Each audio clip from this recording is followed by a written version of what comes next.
Welcome back to Legendary Battles, where today we're diving into an epic hypothetical showdown. Kratos, the god of war, versus a squad of elite U.S. Navy SEALs. Who would come out on top? Stay tuned as we break down their backgrounds, skills, and simulate some intense battles. Part 1. Introducing today's characters. Let's start with the basics. First up, the god of war, Kratos. Born from Greek mythology, Kratos is a demigod with divine strength, agility, and the ability to wield powerful weapons like the blades of chaos. Over the years, he's faced gods, titans, and monsters, often emerging victorious through sheer force, combat skills, and sometimes cunning. Kratos' power is almost godlike. He's superhumanly strong, durable enough to survive massive explosions, and has access to magic and mythical weaponry. He's adapted to face gods and creatures far beyond mortal realms. Now, contrast that with our modern-day warriors, the Navy SEALs.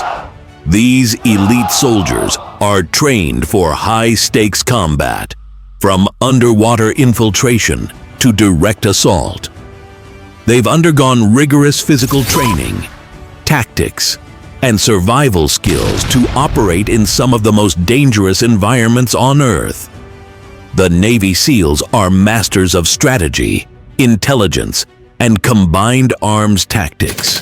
But because they're human, their power lies in coordination, technology, and combat experience, not mythical strength. Part 2. Power versus intelligence. So we've established Kratos is a powerhouse with supernatural abilities, while the SEALs excel in tactical intelligence, coordination, and technological advantage. In a straightforward fight, Kratos' brute strength and resilience could overwhelm a single soldier, obviously, or even a small squad. But SEALs have the intelligence, planning, and equipment to adapt quickly, set traps, and exploit weaknesses. So, in a battle of humanities, elite soldiers versus the literal god of war, who would be the victor? And just how would these battles play out? Part 3. Hypothetical battles. How many can Kratos defeat? Let's have some fun with this. How many Navy SEALs could Kratos take on? We'll go from small squads to entire units. Scenario 1. 10 SEALs.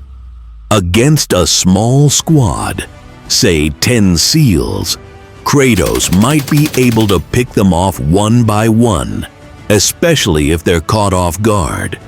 But if they attack simultaneously, coordinated with grenades, snipers, and cover, things change. In this scenario, Kratos will take the W 100 out of 100 times guaranteed. Scenario 2. 100 SEALs. With 100 SEALs, it's a different story. They could surround him, bombard him with firepower, and employ suppression tactics. Kratos might hold his ground for a while, but sustained fire and strategic attacks could wear him down. In this scenario, Kratos will take the W 100 out of 100 times guaranteed. Scenario 3. 1,000 SEALs. At this level, even Kratos' formidable resilience could be tested. Coordinated artillery strikes, air support, and overwhelming numbers have the chance to eventually defeat him. Remember, He's a powerful warrior, but he's still mortal in this context due to Kratos' mood and how he would choose to approach the situation. The favor is still likely to go to Kratos. Remember, he has fought legends, gods, titans, and divine beasts that humanity has never ever combated. In this scenario, Kratos will take the W90 out of 100 times. Now let's get down to the real business, where it is actually a true challenge for Kratos.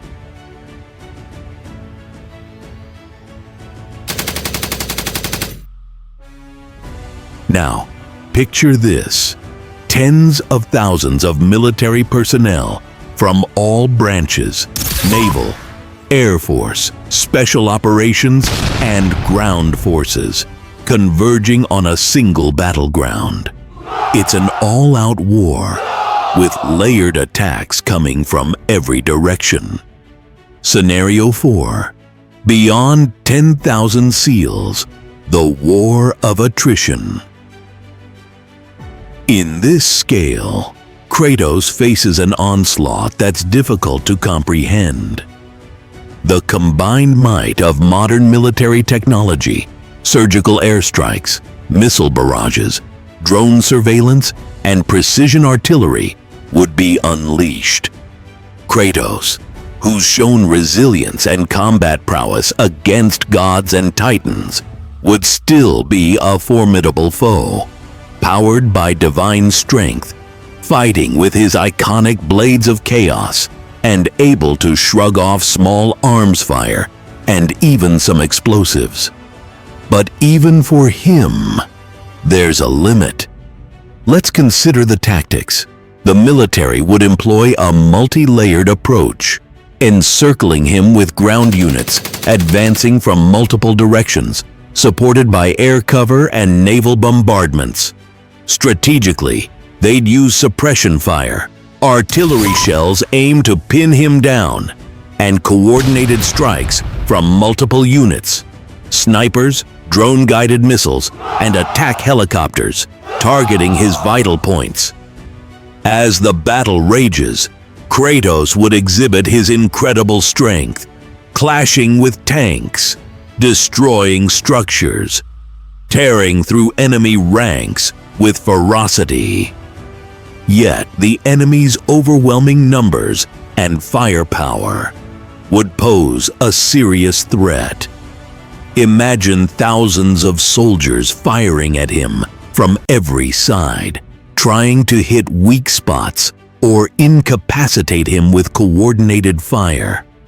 The best strategists would probably deploy specialized units, like elite marksmen with high-caliber sniper rifles, or even experimental weapons aimed at exploiting his vulnerabilities. Despite his divine resilience, Kratos would eventually be worn down by sheer volume. His regenerative abilities could help him recover from individual hits, but sustained bombardments, especially from missile strikes and aerial assaults, would erode his stamina and might. Over time, he might find himself cornered in a fortified position, surrounded by thousands of soldiers, supported by artillery and air support. In this scenario, even his mythic strength has limits. It becomes a battle of endurance against an unstoppable tide. In essence, while Kratos could decimate tens of thousands of soldiers, his mythic power allowing him to stand tall in the face of vast armies. There comes a point where numbers, combined with modern technology's precision and overwhelming firepower, could finally bring him down. Such a battle would be an epic clash.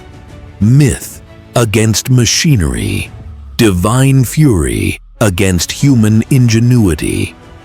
And at that scale, it's likely that even a godlike hero would succumb to the relentless, coordinated assault of an entire modern military juggernaut.